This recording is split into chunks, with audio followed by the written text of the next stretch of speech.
everybody. I want to welcome you back to the Dynamic Decisions podcast, where we explore the strategies that drive successful decision making in the world of business. Why? Because the best decisions come from great conversations. I'm your host, Teasha Cable of C Model Data.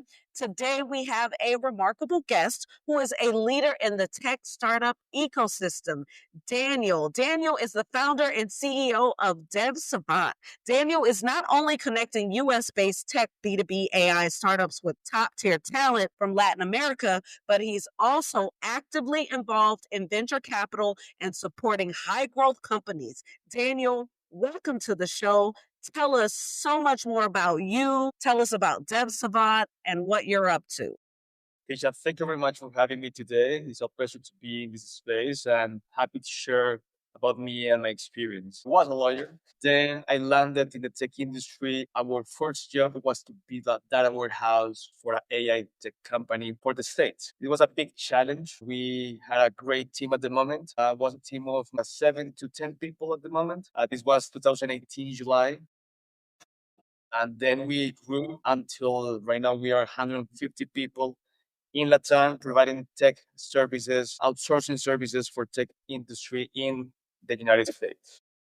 That's really cool. Hey, let's dive in. So you've got this extensive experience connecting startups with talent. What do you believe is the most critical element for tech companies to succeed with this competitive landscape that we're looking at? Right now, more than identifying that is the easy part, the technical part of the candidates, is about something that we call the growth mindset. Recruiting people that have this growth mindset is key for tech startups. And the reason is that we have been identifying that people that have adaptation, flexibility, like see failure in a different way and to adapt and to see like more like an effort mindset is going to give in the tech industry, the tech startups, something that they can work with. It's a different profile when you find people for big corporations and for startups. For startups, it's a different kind of mindset. So I think that that's key when you find talent in Latin America or anyone else. What you're saying is you've really got to align your talent acquisition strategies with the specific needs of these startups. What kind of decisions do you actually find yourself making that directly impact the success of these companies that you're supporting finding talent for?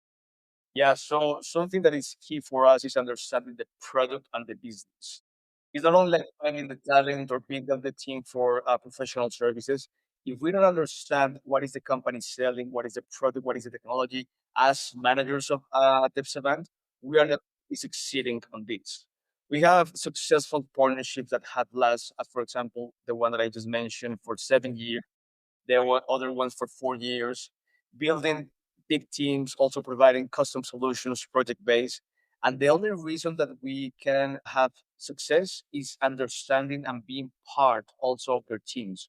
So we think ourselves as an extension of the US, but in Latin.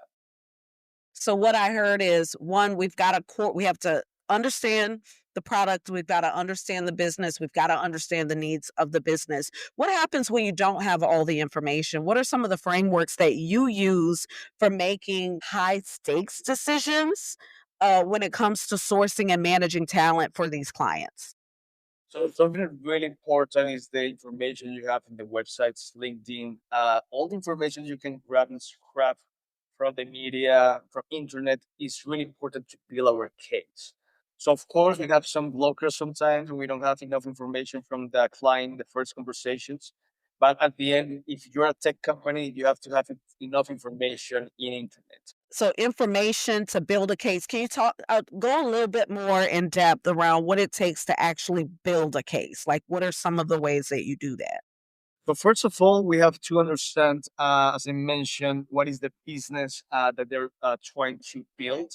What is the product they're trying to build? Also, the stage. So we have worked with companies that are not funded, also with companies that are funded, and this is a different kind of situation. Not funder are bootstrapped companies trying to be capital efficient, but companies are trying to build with quality products, quality teams. So that's change everything the strategy. So that's the first step. Second, we wanted to have a call with all the managers. And I know, sorry, It doesn't mean only the managers in the upper side, but also middle managements and lower managers. All managers are really, really important to understand who and why and how they wanted to build the products. So we start like building this kind of like a documentation. Then we have a kickoff with these managers and with the CEO of possible. When you are working with tech startups, you have like these kind of conversations really easy with C levels. At with not funded companies, the CEO could be also the CTO, the CFO, and the CPO. So you have to have these conversations, understand the business, understand the person. Really important to understand the person behind the business. So what is the story? Have you worked before with outsourcing in Latam? Have you worked with Asia? Have you worked with East Europe? These kind of questions give us a lot of like hints of how we have to work with that person in particular and how we can extend that to the business. I like that. So the story, the context of the business, you talked about the growth stages. I think these are super important elements because you're going to have a completely different experience with a company that's surviving versus one that's already closed a Series B, even though they're still classified in the startup phase. So I think it's really, really good context, story, and then go about planning. This is also the lens by which people make their business decisions. So that's good stuff. Hey, I want to think a little bit about after decisions are made, how do you actually measure success of your strategies? What are some of the metrics that you find most telling? So there's like something that is a really good framework that's called the Agile methodology that is used in software development. So we inspired in this Agile methodology for business. So we think that everything should be happening every week, everything change every week. We don't plan for a year. We don't plan for the next 6 months. Maximum what that we plan is a quarter in terms of metrics and KPIs. Most important thing is to understand from our companies what is success, what is the definition for success for them. We don't have the same KPIs for all the companies. We change and we adapt it according to what is success for each of them. So the question is, it depends. And depends on the kickoff meeting that we have, depends on the KPIs they're trying to have. For example, they want to build a MVP, build an MVP for starting a fundraising? Are you trying to build an MVP because you wanted to showcase functionality, market fit? So all these questions are important in terms of how we wanted to narrow the service. So essentially, what is success for that company? And that depends on them. But what's fascinating is I think that if customers, if anyone's listening, this is something that actually applies across the board if you're building a business, right? You can't really make up success. You have to lend what success is based on what your customers say success is. It has to be defined through the lens of their metrics. But it's a great question, a great answer, I should say, to the question. So thank you. It wasn't a trick. I promise you it wasn't a trick question, but you did successfully answer it. And let's keep going. Let's dig a little bit into when you're growing. This is really like a question about how you manage within your team. So you guys are growing at DevSavant. How do you make sure that your team is constantly developing and adapting to meet the needs of the tech industry, especially today, as you know, things are going so fast?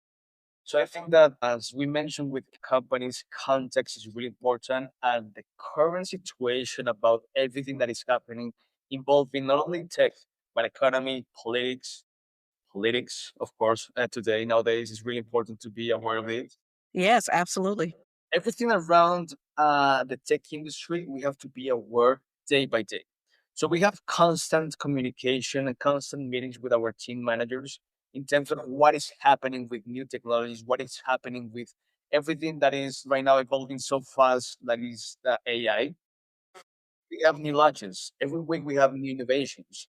So the key is to have managers and us, of course, to be part of every news in the tech industry day by day. And then we begin like trying things ourselves. Okay, this new version of ChatGPT. Okay, what is the new reasoning that this have? Also, Mhm. a new hallucination metric that we have right now in this new version. So we start like iterating and also being agile on like trying. So what's hard about this process? What's difficult? Where are the bottlenecks and barriers? So I think the big blocker with companies is the tech debt. When you're evolving so fast in technology, when you have a lot of innovations, as I mentioned before, but your company have this monolithic architecture, they have many things around like all versions with all programming languages, it's going to be very, very difficult to have innovation, integrations with new technology when you have a lot of tech debt. That's the reason we suggest our companies to invest in tech debt, maybe at 10%, 50% of their budget in tech debt. Yeah, can you tell us a little bit more? Let's stay there for a moment. Talk to me a little bit more about tech debt. Maybe give some examples for the audience on how they might qualify their tech debt. Yeah, of course. So tech debt is something really common in companies. It's not something bad. It's something that you have to have when you're growing. But at the end, if you're not aware of your tech debt and you're not like having some job there, it's going to be a big problem for fundraising, for integrations, and other like issues. So, example is how companies have these monolithic architectures. Everything is a big monster that like moves slowly, like only a single move. In a different like side, we have the microservices architecture. When you have like small spots for services, small spots for functionalities, and this is like something that companies have to think. Not for everyone is important to have microservices, but it's like an example. In the big monolithic architectures, you have a big systemic risk. So that's the thing that we have to think very clear when we have tech debt and be aware of it. And I also said that it is something that you have to have it because you can resolve all the tech debt when you're growing and when you're building your product. You have to have it. In the agile methodology, you can have perfect products, but functional products. So, to our audience, I want you to think about your own experiences here. Like, what kind of decisions have you made that have significantly impacted your organization's success? Have you thought about your tech debt at all? As an example, share your thoughts with us on LinkedIn or other social media platforms. Use Dynamic Decisions Podcast. Let's shift a little bit. Let's talk about your leadership, right? How do you actually build a culture of innovation within your team? Let's say innovation and collaboration. How do you think about these topics? Of course. So we think ourselves as like an airport. If you go to an airport, everything works really well. You have a fire, you're going to be having the team already like talking the fire. If you're going to be having any issue with medical situation, you're going to be having the doctors there really fast. The key is communication. So we have our Slack channels where everyone is communicating everything that is important for the clients, for us. And thus, we don't have one-on-one communications Slack channels. Everything is a group channel communication. Everyone is aware. It's very important as you, as the leader of the organization, to be constantly challenge your team and also your team challenge yourself. So we have an open communication. We have an open culture of feedback. Everyone can give feedback to anyone, doesn't matter the position. And we see ourselves, doesn't matter the role, everyone is a human. A human that is having a job in a specific company, specific organization. We have a specific objective, and everyone is aligned. Important is also to try to have everyone involved. Doesn't matter the role, as I mentioned, in the company information regarding how we are everyone. Try to treat them as shareholders of the company. Yeah, we have these sales, we have these downsides, we have this and this and this. This is really important for you guys because going to be at the end of the year, going to be having a big bonus because of this company, because of this client. So when everyone is aware, it's more easy to have communication, easy to have our objectives met. So for the audience, just if you guys didn't catch that, so the key here is communication and transparency, right? So challenging each other isn't like a negative thing. Providing feedback to one another can happen in really sustainable ways. And everyone's a shareholder. I like that idea. I like the concept of businesses from their earliest stage treating their employees not just as members of their team, but people who have a stake in the company's overall success. So that's really, really good stuff. One of the questions that I'm going to ask you now is really, I look at the Harvard Business Review and they have these ideas in brief, right? So I'm gonna before we get to our last segment, I'm just gonna throw us off a little bit for this one. There's they state a challenge and then they state the dilemma related to that challenge. And I just want to kind of get your thoughts on it. So the challenge that they state, it says employees of all types are burned out and desperately need empathy from their managers. But empathetic leadership can be so emotionally and physically draining that it feels unsustainable.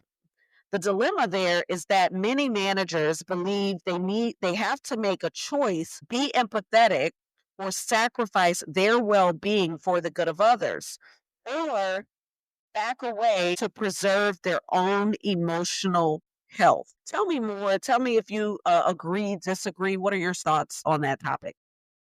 I think that you always have to be and to have empathy all the time. Of course, we have some like ways in some situations when you can have a hard like response to a specific situation. But at the end, when you don't have empathy as a leader, you're going to be losing a lot of your leadership and you're going to become a boss. I started in this position when I was 26 years old. So I was immature in many things. I had things going around, a lot of growth, a lot of like, pressure from our investors. And the best decision that I took several years ago was to therapy. It is key for managers. Yeah, Why? Because we are the front line of everything. All the bad news comes through us and for us. that's right. So the reason is that if you're not, no one prepared you to be a leader. So you train to be a senior guy in some specific technical stuff, but no one trains you to become a leader. That's really important. Every time you see someone has potential to become a leader in your organization, please take the time to first think if this person is willing to do it. Ask him or ask her if they're like willing to have this opportunity and then have the proper training to have them part of everything that is values, core situation in terms of leadership, because it's really, really hard to don't have information and go and become a leader.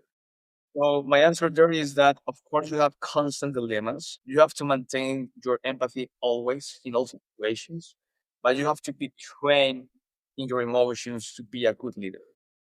So, number one has to become a leader. I think that that's a super important piece. And I love your advice that if you're a leader and you're recognizing that someone has the ability and the capacity to do that, that you put them on a training regimen to get them ready, because otherwise they won't necessarily be ready for the people parts of leadership. And I do believe that it takes special skills. There's a series of decisions that get made when you're put in position to manage other human beings. And so I'm with it. That's good stuff. All right, let's do my favorite part. This is my favorite segment. And what I like to do is explore your decision making style through a persona type assessment. So I'm going to ask you a few questions that reflect different decision making personas related to your role. And for each question, you're going to share how much that persona resonates with you on a scale of 0 to 100%. There are four questions, and you only get 100%, right? So you have to think about that while you're going through. So does that make sense to you? Makes sense. Okay, here's your first question. We're considering a new talent acquisition strategy. How are we going to ensure that it aligns with the values of both DevSavant and the startup partners that we have?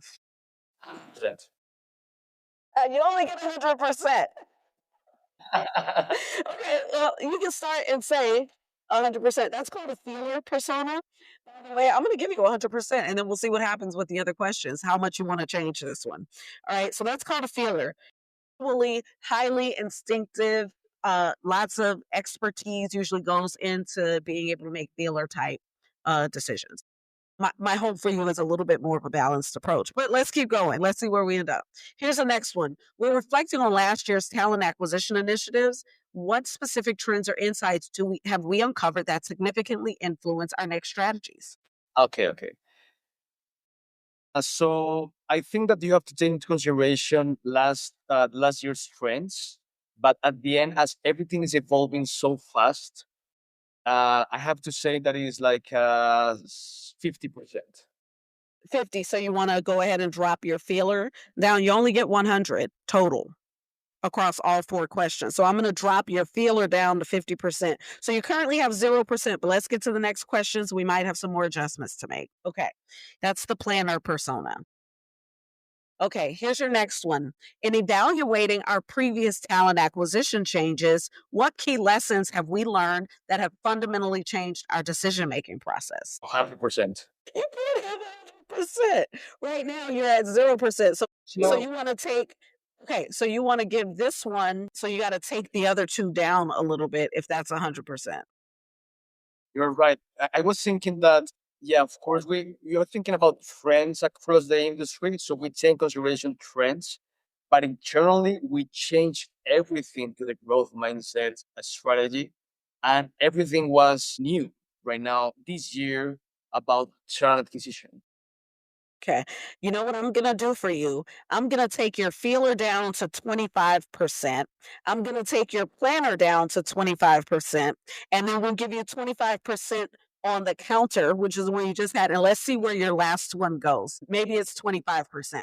Okay, here we go. Here's the question. As we formulate new talent acquisition strategies, what specific data points are we going to rely on to validate our decisions? Yeah, 25%. So the good news is that you are a perfectly balanced decision maker. You are 25% feeler, planner, counter, and data driver. That's so funny. The idea is that you should be balanced. So this is actually really good, right?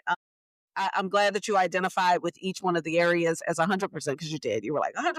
I'm 100% that, which is good. So it's really a matter of taking all the things that we have within us, right? We have expertise, we have experience, we have all this stuff, and putting it together, data and information. We have the past and we have the future, and we can use all of that to make the best decisions for our circumstances. And so, thank you for participating in that. So, for our final question, what I really want to know is, if you had one piece of advice for aspiring leaders in the talent acquisition space and in startup management, what would it be? I think that is really, really important to understand that companies are always about how your team and your people are inspired by you as a leader and also inspired by the objectives of the company.